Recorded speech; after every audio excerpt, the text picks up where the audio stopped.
మూడుముళ్ళ బంధం పార్ట్ 85. రిత్విక్ అరుణ్ గుప్తా చెబుతున్నా కూడా వినకుండా ఇండియాకి స్టార్ట్ అవుతాడు.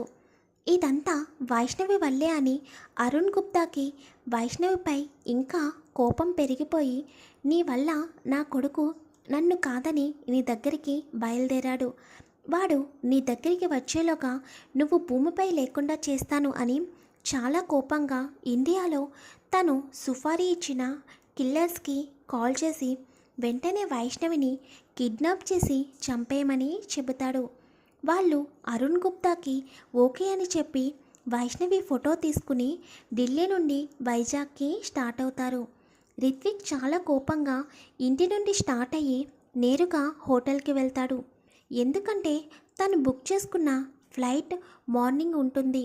కానీ తన తండ్రి దగ్గర ఒక్క నిమిషం కూడా ఉండబుద్ధి కాలేక తన బ్యాగ్ తీసుకుని నేరుగా హోటల్ బుక్ చేసుకుని మార్నింగ్ ఎయిర్పోర్ట్కి స్టార్ట్ అవ్వచ్చని రూమ్లో బెడ్పై పడుకుని తన తండ్రి వైష్ణవిని చంపమన్న ప్రతి విషయం గుర్తుకు రాగానే తన తండ్రిపై ద్వేషం కలుగుతుంది. అలాగే తను వచ్చేటప్పుడు తన తండ్రి మాటలు మాట్లాడిన గుర్తుకు తెచ్చుకుంటాడు. హార్ట్అటాక్ రాకపోయినా కావాలని తనని లండన్ రప్పించాడని, ఇండియా తిరిగి వెళ్ళకుండా ఉండడానికి ఆఫీస్ వర్క్ అంతా ఇచ్చానని అరుణ్ గుప్తా చెప్పినప్పుడు తన తండ్రిపై ఇంకా కోపం పెరిగిపోతుంది రిత్విక్కి. తన ప్రేమ గురించి తన తండ్రితో చెప్పి ఎంతో ఇష్టంగా వైష్ణవిని పెళ్లి చేసుకోవాలని అనుకున్నాడు. కానీ తన తండ్రి తను ప్రేమించిన అమ్మాయిని చంపడానికి కూడా వెనుకాడలేదు. ఇంకా నేను లేట్ చేస్తే మా డాడీ పెట్టిన మనుషులు వైష్ణవికి ఏదైనా హాని తలపెడతారేమో అని భయంతో ఎప్పుడు వైష్ణవి దగ్గరికి వెళ్ళి వైష్ణవిని కలుద్దామా అని అలాగే ఆలోచిస్తూ కూర్చుంటాడు. వైష్ణవి తనకి దూరం అయిపోతుందేమోనని భయం వేస్తుంది రిత్విక్కి. ఎందుకంటే విక్రమాదిత్య వాళ్ళిద్దరికీ ఎంగేజ్మెంట్ అయిపోయిందని చెప్పడం రిత్విక్కి ఇంకా బాధగా అనిపిస్తుంది. ముందు వైష్ణవికి తన గురించి మొత్తం నిజం చెప్పి తర్వాత తనని ఒప్పించి ఎలాగైనా పెళ్లి చేసుకోవాలని అనుకుంటూ ఉన్నాడు రిత్విక్. మరి రిత్విక్ వైష్ణవిని ఒప్పించి చేసుకుంటాడో లేక బలవంతంగా పెళ్లి చేసుకోవాలని అనుకుంటాడో ముందు ముందు చూద్దాం. తరుణ్, ప్రియా ఇద్దరూ కలిసి ఫ్లాట్కి స్టార్ట్ అవుతారు. తరుణ్ ప్రియాతో డిన్నర్ చేసి వెళ్దామా అని అంటాడు. లేదు తరుణ్ గారు, నాకు నిజంగా ఆకలిగా లేదు, ఇంటి దగ్గర డ్రాప్ చేయండి చాలు అని అంటుంది. నీకు ఆకలిగా లేదేమో, నాకు చాలా ఆకలిగా ఉంది అని చెప్పి తరుణ్ రెస్టారెంట్కి తీసుకుని వెళ్ళి ఫుడ్ ఆర్డర్ ఇస్తాడు. ఫుడ్ వచ్చిన తర్వాత తరుణ్ ప్రియాకి కూడా ప్లేట్ పెట్టి ఫుడ్ పెడుతుంటే నాకు ఆకలిగా లేదు అని చెప్పాను కదా అని అంటుంది. నీకోసం కాదు ప్రియా, నాకు ఒక్కడినే తినాలంటే చాలా చిరాకు, అందుకని నా కోసం కొంచెం తిను అని అంటాడు. ప్రియా ఇంకేం మాట్లాడకుండా తరుణ్ పెట్టింది తింటూ ఉంటుంది.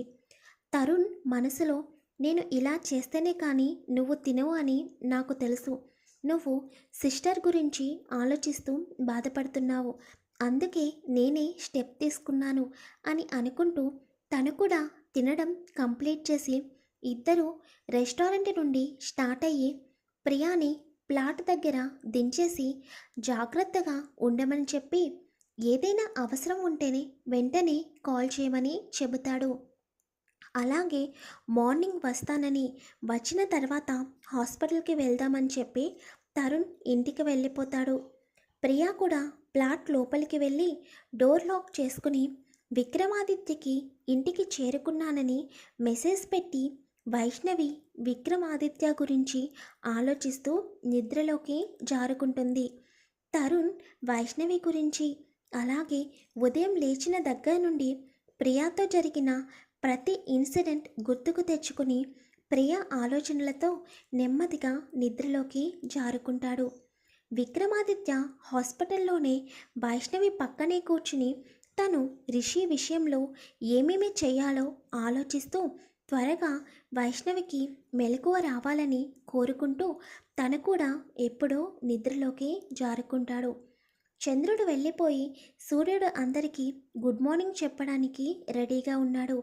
విక్రమాదిత్య రాత్రంతా వైష్ణవి చేతిని అలాగే పట్టుకొని చైర్లో కూర్చుని వైష్ణవి బెడ్పై తలపెట్టుకుని పడుకుని ఉన్నాడు. తెల్లవారుతుండగా నెమ్మదిగా వైష్ణవికి మెలకువ వస్తుంది. వైష్ణవి నెమ్మదిగా కళ్ళు తెరిచి తలంతా చాలా బరువుగా అనిపిస్తుంటే తను ఎక్కడ ఉందో అర్థం కాక చుట్టూ చూస్తూ ఉంటుంది.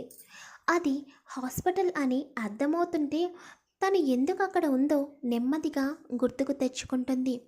తను రిషితో మాట్లాడడం, తర్వాత తన అన్నయ్యను ఎవరో కొట్టడం గుర్తుకు రాగానే ఒక్కసారిగా వైష్ణవి విక్రమాదిత్య అక్కడ ఉన్నాడని కూడా గమనించకుండా తన చేతులని వెనక్కి లాగేసుకుంటుంది. వైష్ణవి తన చేతిని లాగడం వలన ఒక చేతికి సెలైన్ పెట్టి ఉండడం, మరొక చెయ్యి విక్రమ్ చేతిలో ఉంటుంది. వైష్ణవి ఒక్కసారిగా తన చేతులను లాక్కోవడం వలన తన చేతికున్న నీడిల్ ఊడిపోయి చేతి నుండి బ్లడ్ వస్తుంది. విక్రమ్ ఒక్కసారిగా ఉలిక్కిపడి లేచి చూసేసరికి వైష్ణవి ఏడుస్తూ కనిపిస్తుంది.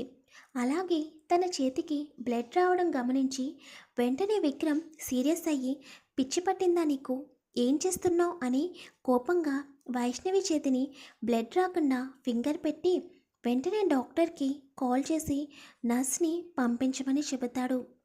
వైష్ణవి అప్పుడు విక్రమాదిత్యను చూస్తుంది. విక్రమ్ని చూడగానే తనకింకా ఏడుపు వస్తుంది.